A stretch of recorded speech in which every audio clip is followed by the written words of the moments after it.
नमस्कार दोस्तों, मैं शिखा सक्सेना। आओ सीखे शब्दों के अर्थ में अपने YouTube चैनल पर आप सभी का हार्दिक स्वागत और अभिनंदन करती हूँ। जैसा कि मैंने आपको पिछले वीडियो में समास के बारे में बताया था, आप लोगों ने समास का भाग 1 देखा था। आज मैं आपके लिए समास का भाग 2 लेकर आई हूँ, जिसमें मैंने समास पे बात की थी। तो तत्पुरुष समास के बारे में हम बात कर रहे थे, जैसे कर्म तत्पुरुष, संप्रदान तत्पुरुष, कर्ता तत्पुरुष, अपादान तत्पुरुष, अधिकरण तत्पुरुष। लेकिन अब हम उसके आगे 3rd नंबर पे बात करते हैं कर्मधारय तत्पुरुष समास की। तो कर्मधारय तत्पुरुष क्या होता है? जिसमें पूर्व पद और उत्तर पद दोनों प्रधान हो, लेकिन उपमान उपमेय विशेषण विशेष के साथ संबंध हो, वो हमारा कहलाता है कर्मधारय समास। कर्मधारय समास में क्या होता है पहचान?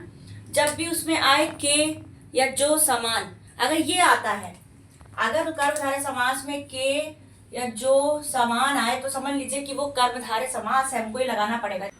पहला तो जैसे चरण कमल, तो कमल के समान चरण, तो यहाँ पे हमने क्या लगा दिया? के और समान। नील कमल, नीलकंठ, नीला, नीला है जो कंठ, नीला है जो कंठ। लाल मणि, लाल है जो मणि, यानी हमने जो भी लगा दिया यहाँ पे। तो यानी ये हमारी पहचान होगी। कर्मधारय समास में हमेशा के जो समान लगता है, उपमान उपमेय विशेषण विशेष का आपस में संबंध होता है। जैसे हमने कहा कि चरण के समान कमल, चरण के समान कमल, तो यहाँ उपमान उपमेय दोनों का आपस में संबंध हो रहा है, इसलिए यहाँ पे क्या हो जाएगा? कर्मधारय समान हो जाएगा।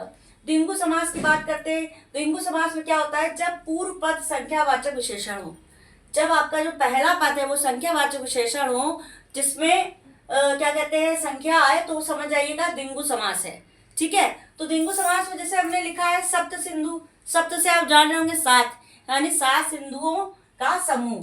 यानी इसमें ये भी याद रखिएगा कि द्विगु समास में समूह की भी बात होती है, हमेशा संख्या की और समूह की बात होती है।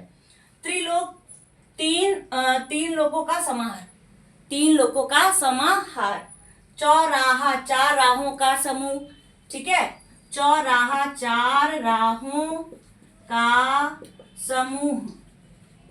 त्रिलोक, 3 लोग, त्रि माने 3 लोगों का समाहार, तो ये आपका हो जाएगा द्विगु समास, यानी समूह की बात होगी और नंबर्स की बात होगी, संख्या की बात होगी। अब हम आ जाते हैं द्वंद्व समास में। द्वंद्व समास में क्या होता है कि दोनों पद प्रधान होते हैं, पूर्व उत्तर पद दोनों पद प्रधान होते हैं, लेकिन उनके बीच में अथवा या एवं और ये आता है, जिसको हम लगाने पर, ये आता नहीं, आपको लगाना पड़ता है इसको। अभी ये लगाने पर ही आप द्वंद्व समास बना पाएंगे, और इसके बीच में योजक चिन्ह का भी प्रयोग जरूर होता है, इसकी पहचान है। तो जैसे हमने एग्जाम्पल लिखा पाप पुण्य, तो आप इसके बीच में योजक चिन्ह लगा दीजिए, पाप और पुण्य हो जाएगा, और लगा दिया हमने। सुख दुख, सुख और दुख हमने लगा दिया, यानी हमने और लगा दिया, तो यानी ये पे द्वंद्व समास हो गया। ठीक है, इज इट क्लियर? मुझे लगता है आप लोग को समझ में आ जाएगा। अब आते हैं बहुव्रीहि समास में। बहुव्रीहि समास में क्या होता है? पूर्व पद और उत्तर पद दोनों में कोई प्रधान ही नहीं होता है, और इसमें हमेशा ये तीसरे की ओर संकेत करता हो, वो हमारा होता है बहुव्रीहि समास। तो बहुव्रीहि समास जैसे नीलकंठ, आप लोग को पता है भगवान शिव जी की आराधना हम सभी लोग करते हैं, तो नीला है जिसका कंठ अर्थात शिव, यानी नीला है जिसका कंठ, कंठ मतलब गला, नीला है कंठ जिसका, वो हमारे हो गए शिव जी। तो ये हो गया हमारा बहुव्रीहि समास, यानी तीसरे की ओर संकेत कर रहा है।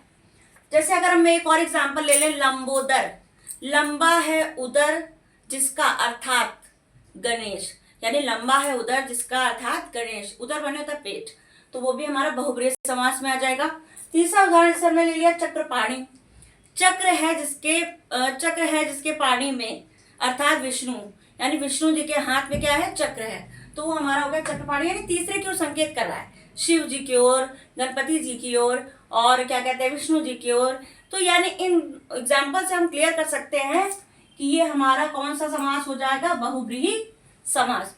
तो दोस्तों हम ये भी सोच रहे हैं कि आगे जो वीडियोस मेरे आएंगे, तो उसमें हो सकता है कि मैं कुछ क्वेश्चंस भी लिख दिया करूंगी, तो आप लोग उसमें कमेंट बॉक्स में रिप्लाई करा करिएगा, तो मुझे पता चल पाएगा कि आप लोग कितना समझ पा रहे हैं, और जो भी आपकी क्वेरी होगी तो वो मैं दूर करने की पूरी कोशिश करूंगी। तो ठीक है, कर्मधारय समास, द्विगु समास, द्वंद्व समास, बहुब्रीहि समास, अच्छा आप लोगों को समझ में आ गया होगा। इन्हीं शब्दों के साथ मैं आप लोगों को दो शब्द नए रोज बताती हूँ। तो मेरा पहला शब्द है आयान, आयान माने होता है स्वभाव, और मेरा दूसरा शब्द है आरक्षी, आरक्षी माने होता है रक्षा करने वाला। तो इन्हीं शब्दों के साथ मैं आपसे अलविदा कहती हूँ। नमस्कार।